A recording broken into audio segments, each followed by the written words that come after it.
अस्सलाम वालेकुम जी। आज की वीडियो में आप लोगों को खुश-आमदीद। आज की वीडियो में हम लोग अपना नया चैप्टर स्टार्ट करने जा रहे हैं। एक्सचेंज रेट डिटरमिनेशन का हमारा ये चैप्टर है। ये चैप्टर जो है हमारा इंटरनेशनल फाइनेंस का जो हमारा सब्जेक्ट है, उसी का जो हमारा ये चैप्टर है जिसमें हम आज स्टार्ट करने जा रहे हैं। क्लास जो आज का जो टॉपिक है उसको स्टार्ट करने से पहले थोड़ा-सा आपको रिकॉल करना पड़ेगा कि जो एक्सचेंज रेट के जो मैकेनिज़्म होते हैं, जो उसके मेथड्स होते हैं, जैसे हमारे पास था फिक्स एक्सचेंज रेट था, उसके बाद जो है managed float rate, fix exchange rate का, फिर आगे जो डेवलपमेंट आई, फिर उसके बाद जो नेक्स्ट में इसमें हमारे पास जो काम आया, वो फ्लोटिंग एक्सचेंज रेट था। तो इस तरीके से जो है इनको जानना थोड़ा-सा ज़रूरी है। क्लास इसको जानने के लिए थोड़ा-सा हम लोग इसको समझ लेते हैं। देखिए, कहा जाता है कि जी डॉलर ₹160 का हो गया, डॉलर 165 का हो गया था, लेकिन फिर वापसी उसकी हुई और ₹160 पे आ गया। जैसे पहले कुछ अर्सा पहले जब कहा जाता था, 1 साल पहले कहा जाता था डॉलर ₹110 का, डॉलर ₹115 का, लेकिन आज डॉलर ₹160 का है। इस स्लाइड अप जो डॉलर ने इस तरीके से जो किया है, इसके क्या फैक्टर्स हैं? किस वजह से डॉलर ये ऊपर की तरफ जाता है और वो कौन से फैक्टर हैं जिसकी वजह से ये डॉलर या जो एक्सचेंज रेट है वो डाउन की तरफ आता है। तो ये जो चैप्टर है क्लास, इसमें जो है हम लोग 2 चीज़ें इस देखेंगे, टोटल ही 2 चीज़ इस चैप्टर में है। नंबर 1 वही जो अभी बात हुई है कि वो फैक्टर्स कौन से हैं जो एक्सचेंज रेट को चेंज करते हैं, अप की तरफ लेकर जाते हैं या स्लाइड डाउन करते हैं। नंबर 2 जो है, जो इस तरीके से चेंज आती है उस चेंज को कैसे मेज़र किया जा सकता है। मतलब डॉलर ₹110 से ₹150 पे अगर हुआ तो ये ₹40 का जो इंक्रीज़ है, इसको हम कैसे इसको कैसे हम मेज़र कर सकते हैं? उस चेंज को कैसे आप लोग जो है काउंट पार करके जो रिपोर्टिंग फॉर्म में लेकर आ सकते हैं। तो ये देखेंगे हम लोग कि how to measure that change और दूसरा है what are those factors which are responsible for exchange rate fluctuations. तो आइए हम लोग अपने काम की तरफ आते हैं क्लास। और काम में जब हम लोग आते हैं तो इसमें हमारे पास जो डाटा दिया गया है या हमारे सामने जो आ रहा है एक्सचेंज रेट डिटरमिनेशन का। और ये जो डाटा हम लोग यहाँ पे पढ़ रहे हैं, ये data inspired from international financial management जो है जेफ मेडोरा की है। उधर से जो इंस्पायर्ड डाटा है ये हमारा।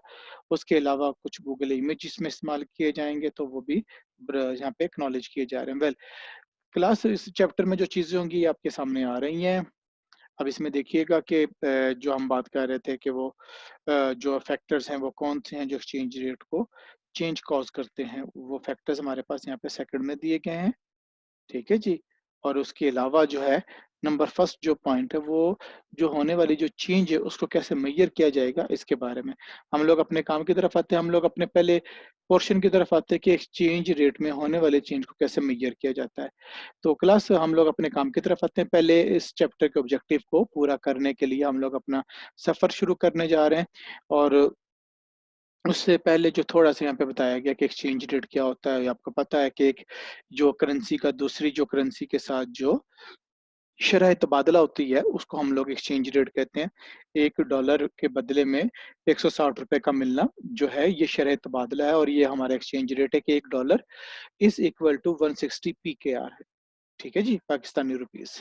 अच्छा, उसके बाद करेंसी डेप्रिशिएट भी होती है, करेंसी एप्रिशिएट भी होती है।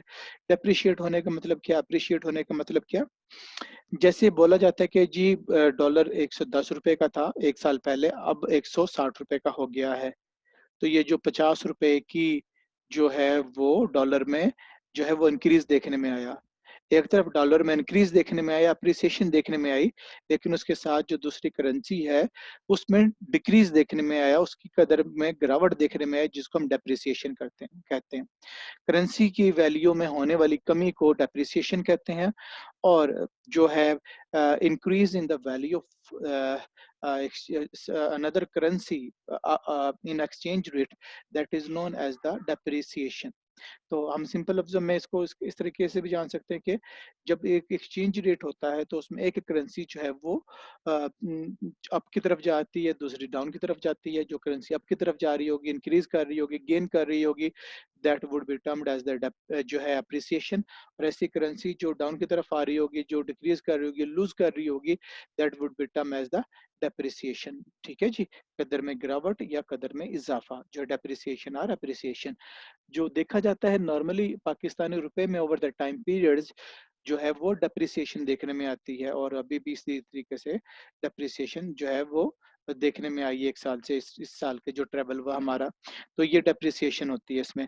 तो इसमें कभी-कभार जो शॉर्ट टर्म में रुपी गेन भी करता है, एप्रिसिएशन भी हो जाती है। जैसे पिछले दिनों डॉलर ₹165 से 60 पे ₹160 पे वापस स्लाइड अप किया था। उसकी डिफरेंट जो है उसमें जो वजूहात थी कि जो कोविड-19 के हवाले से जो आईएमएफ का जो तकरीबन $1.4 बिलियन का जो रिलीफ पैकेज है, वो पाकिस्तान को मिला। हमारी इकोनॉमी में जो फॉरेन एक्सचेंज की जो डॉलर की सप्लाई है वो बेहतर हुई, और उसके अलावा जो पेमेंट्स पाकिस्तान ने आने वाले जो टाइम में इंटरनेशनल जो अरेंजमेंट्स, इंटरनेशनल जो फाइनेंसिंग है, उसकी जो करनी थी उसके हवाले से भी उसमें रिलीफ मिला है। तो इस वजह से पाकिस्तान के मौजूदा भी और आने वाले टाइम में भी जो फॉरेन एक्सचेंज का जो प्रेशर है वो कम होगा। इस वजह से जो है वो डॉलर जो है वो कुछ स्लाइड डाउन की तरफ आया है।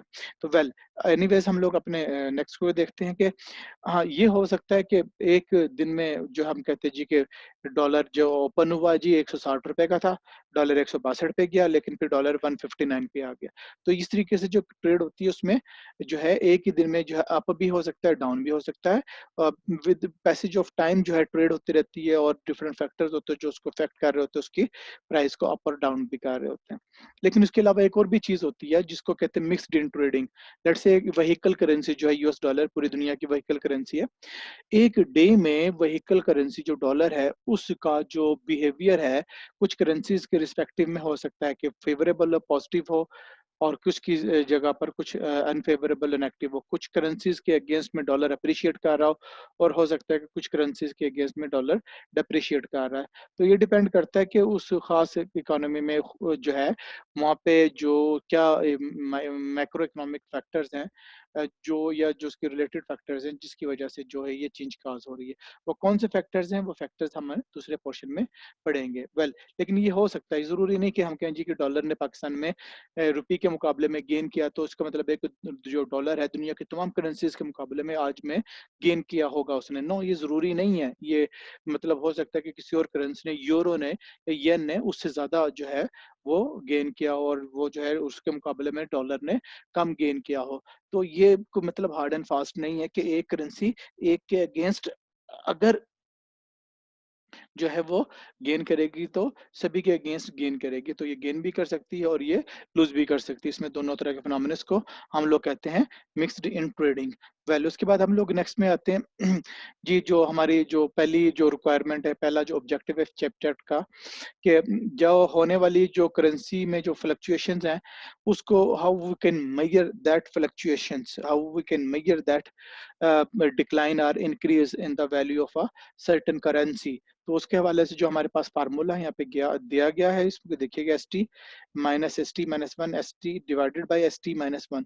तो अब इसमें देखेंगे कि जो कौन सी किसके लिए है, जो है वो ST stands for the spot rate, और ST-1 जो है स्पॉट रेट से पहले वाला रेट। देखिए, आपने जो चेंज मेजर करनी है तो आपको देखना पड़ेगा कि एक तो हमारे पास मौजूदा है, इस चेंज को किस टाइम पीरियड के साथ में मेजर करेंगे।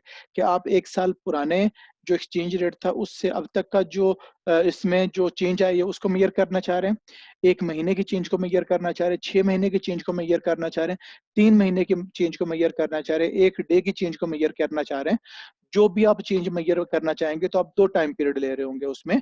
एक जो टाइम पीरियड होगा जो लेटेस्ट होगा जिसको स्पॉट बोला जाएगा, और उससे पीछे वाला टाइम पीरियड होगा जिसको आप जो है वो वहाँ पर कंसीडर कर उसकी चेंज को देख रहे हैं। तो जो मौजूदा जो लेटेस्ट गिवन टाइम पीरियड में होगा that would be known as the spot, जो हमारे पास रेट होगा, और उससे पहले पीछे वाला जो होगा, जो दूसरा पॉइंट होगा that would be ST-1 denote करेगा। अब इसमें देखिए एक और बात बोला है, positive percentage represents appreciation of foreign currency. While a negative percentage represents depreciation. अच्छा, ये जो बता रहा है जी कि इस तरीके से जो आप चेंज को मेजर करेंगे वो in terms of foreign currency होगी। अगर पॉजिटिव में आंसर आएगा तो इसका मतलब है कि फॉरेन करेंसी ने जो है वो गेन किया है, और अगर माइनस में आंसर आएगा तो फॉरेन करेंसी ने गेन नहीं किया है, लूज किया है, डेप्रिसिएशन हुई है उसकी। ये कैसे वर्क करेगा हम इसको आगे जो है आने वाले जो हमारी जो स्लाइड है उसमें देखते हैं कि ये कैसे वर्क कर रहा है। एक एग्जांपल यहाँ पे देखिएगा कि मतलब डॉलर का एक रेट दिया गया है खास टाइम पीरियड पे, और उसके बाद डॉलर का एक और रेट दिया गया है जो उससे पहले वाले टाइम पीरियड पे। लेट से एक जो रेट दिया गया है एक मार्च का जो है 2010 का, और उससे पहले वाला जो रेट दिया गया वो ये कम फरवरी 2010 का। तो ये दो हमारे पास टाइम पीरियड दे दिए गए। हमें देखना चाह रहे हैं कि जो है जो उसमें लेटेस्ट टाइम पीरियड है उसका जो उससे पहले वाला एक मंथ का जो पीरियड था इसके दरमियान में जो है वो एक्सचेंज रेट का बिहेवियर, करेंसी का बिहेवियर क्या रहा है। तो अब इसमें हम लोग देख सकते हैं कि हमारे पास दो बन गए। जो इन गिवन दो रेट्स में जो हमारे पास लेटेस्ट होगा उसको हम लोग बोलेंगे स्पॉट रेट, और उससे जो पहले वाला होगा उसको हम S T minus one consider करेंगे। फार्मूले में हम लोग अपने वैल्यूज प्लेस करने की तरफ आते हैं। वैल्यूज प्लेस करने से पहले फार्मूला आपके सामने यहाँ पे आ गया। ले जी, अब हम वैल्यू प्लेस कर लेते हैं। इसमें जो हमारे पास एस टी है, स्पॉट रेट है, जो हमारे पास गिवन में जो अब लेटेस्ट है वो 86.70 रुपीज पर डॉलर वो है, और उसमें से माइनस के S T minus one divided by S T minus one. तो हमारे पास यहाँ पे जो आंसर आया वो प्लस में आया, पॉजिटिव में आया। तो उसको हम कह सकते हैं कि US dollar appreciated by 2% against PKR. तो जब पॉजिटिव में आंसर आए तो उसका मतलब है कि फॉरेन करेंसी ने अप्रिशिएट किया। अच्छा, इस चीज से भी ठीक है ये फार्मूला और ये चीजें जो है यहाँ पे ठीक है, लेकिन आप थोड़ा सा जर्नल और सेंस से भी, कॉमन सेंस से भी, अपने लॉजिकल सेंस से भी सोचें कि भी मौजूदा रेट एक चीज का जो है वो लेट से जो है हमारे पास 87 रुपीज है, महीना पहले वो चीज 85 की थी। ठीक है जी, इसका मतलब है कि सेम चीज को खरीदने के लिए पहले हमें रुपए के 87 जो है वो अब 87 यूनिट दरकार है और पहले 85 यूनिट दरकार थे। इसका मतलब है कि हमें ज्यादा क्वांटम जो है रुपए की दरकार है, ताकि सेम $1 जो एक महीने पहले फेच कर सकते थे आज भी वो फेच करेंगे, तो हमें ज्यादा रुपए दरकार होंगे। इसका मतलब है जो चीज ज्यादा दरकार होगी उस वो अपनी वैल्यू लूज कर रही है, और जो दूसरी वैल्यू, दूसरी चीज होगी, दूसरी करेंसी होगी, वो वैल्यू गेन कर रही होगी। तो ये एक सिंपल सी भी बात है, आप इसको भी जरा देख लेंगे तो आपको आइडिया हो जाएगा। फॉर एग्जांपल जैसे एक साल पहले हम कहते हैं जी डॉलर 110 रुपए का था, आज डॉलर 160 रुपए का है। तो इसका मतलब बड़ी सिंपल सी बात है कि डॉलर एक लट से एक कमोडिटी है जिसको खरीदने के लिए पहले हम रुपयों के 110 यूनिट दरकार होते थे, तो अब उसी डॉलर की सेम कमोडिटी को चेज करने के लिए, खरीदने के लिए आपको 160 यूनिट दरकार है। आपको जो रुपए हैं वो ज्यादा दरकार है, इसका मतलब है रुपए ने अपनी वैल्यू जो है वो लूज की है, तभी तो वो ज्यादा क्वांटिटी में, ज्यादा क्वांटम में हमें यहाँ पे दरकार है। तो एक छोटी सी चीज बस, इसको आप लोग जरा देख ध्यान में रखेंगे तो आपको लॉजिकल चीज समझ में आ जाएगी कि अब हमें ज्यादा पैसे देने पड़ रहे हैं और पहले हम इसको कम देते थे। तो जो चीज ज्यादा दे रहे होंगे वो अपनी वैल्यू लूज कर रही होगी, जब भी तो वो ज्यादा क्वांटम में चाहिए होगी। तो एनीवेज, अच्छा, उसके बाद कुछ डाटा यहाँ पे हमारे पास दिया गया है, और इसमें यही रिक्वायरमेंट बोली गई है कि जी आप दो डिफरेंट टाइम पीरियड देखेंगे, इसमें मार्च 2012 का और मार्च 2011 का। इसमें एक साल का डाटा दिया हुआ है, जो है दो टाइम पीरियड पे एक साल का जो है गैप है। तो अब इसमें बोला गया जी कि आप जो है होम करेंसी हमारे हमारे इसमें पीकेआर है, तो बाकी जो दूसरी करेंसीज के अगेंस्ट है आप इसमें कैलकुलेट करें कि क्या करेंसी अप्रिशिएट हुई है कि डेप्रिशिएट हुई है। तो इसकी प्रैक्टिस है जो आप लोगों ने करनी है, जिसमें आपको सबसे पहले फार्मूला देखना पड़ेगा, और फार्मूले में दो ही चीजें हैं, एस टी और दूसरा S T minus one.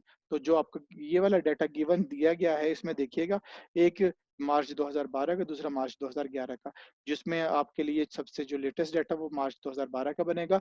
It means ये वाली जो पीरियड है ये आपका एस टी बनेगा, स्पॉट रेट बनेगा, और इससे पहले वाला जिसको लेके मेजर करना चाह रहे हैं वो मार्च 2011 है, तो ये एस टी माइनस वन बनेगा। अब आपके पास दोनों चीजें आ गई हैं, तो वन बाय वन सारी करेंसीज को लेकर आप लोग इसको कैलकुलेट कर सकते हैं, और जब आप इसको अपने तौर पे कैलकुलेट करेंगे तो आप इसका आंसर आ जाएगा। तो आप आंसर जो है वो मेरे आंसर के साथ यहाँ पे मैच कर सकते हैं जो अगली स्लाइड पे आंसर दिए गए हैं। ये देखिएगा, ये आंसर इसमें आ रहे हैं। ये जो है डाटा आपकी सेल्फ प्रैक्टिस के लिए है। आप अपने तौर पे जो है इसकी प्रैक्टिस घर में करेंगे और फिर उसके बाद आंसर्स को इसके साथ मैच करेंगे। अब इसमें मैं आपको शो कर देता हूँ, ये देखिएगा ये करेंसीज़ है हमारे पास और ये इनके जो है वो रेट्स दिए गए हैं। तो यूएस डॉलर का अलग कैलकुलेशन होगी, यूके का जो ग्रेट ब्रिटिश पाउंड जो है हमारे पास, ग्रेट ब्रिटेन पाउंड जो है उसकी अलग कैलकुलेशन होगी। उसके बाद यूरो की अलग होगी, कैनेडियन डॉलर की अलग कैलकुलेशन होगी। इसी तरीके से जो स्विट्जरलैंड के जो स्विस फ्रैंक है उसके अलावा कैलकुलेशन होगी और जो ऑस्ट्रेलियन डॉलर है उसकी अलग कैलकुलेशन होगी। तो इस तरीके से आपको ये जो है वो 6 अलग-अलग कैलकुलेशंस करनी पड़ेगी, 6 आंसर्स आएँगे आपके पास, जो यहाँ पे हमारे पास दिए भी गए हैं, ये देखें हर करेंसी के बारे में। अब इसमें कोई करेंसी अप्रिशिएट कर रही है तो कोई डेप्रिशिएट कर रही है, तो आपको इसमें आइडिया हो जाएगा। तो ये जो आपके होम असाइनमेंट है जो आप लोगों ने करनी है, इस डाटा की हेल्प से जो यहाँ पे दिया गया है अपनी कैलकुलेशंस करके देखिएगा और फिर लेकिन सिर्फ परसेंटेज को ही आंसर लेके रिपोर्ट करना काफ़ी नहीं होता, आपको ये बताना पड़ेगा कि कौन-सी करेंसी ने अप्रिशिएट किया, कौन-सी ने डेप्रिशिएट किया। तो आपको जो इसमें रिपोर्ट करना होता है आंसर, वो हमेशा फॉरेन करेंसी में रिपोर्ट करना होता है। जो फॉरेन करेंसी है, उसमें जब रिपोर्ट करेंगे, तो उसमें स्टैंडर्ड रूल है कि अगर पॉजिटिव में आंसर आएगा, तो फॉरेन करेंसी अप्रिशिएट करेगी और अगर माइनस में आंसर आएगा, तो फॉरेन करेंसी डेप्रिशिएट करेगी। तो ये हमारे पास इधर जो है वो इसके आंसर्स दिए दिए गए हैं। तो आज के लिए हमारी वीडियो जो है वो हम लोग यहाँ पे अपनी वीडियो को समेटते हैं, क्लोज़ करते हैं। तो आज के लिए इतना ही। इजाज़त दीजिए, अपना बहुत सा ख़्याल रखिएगा। टेक केयर एंड अल्लाह हाफ़िज़।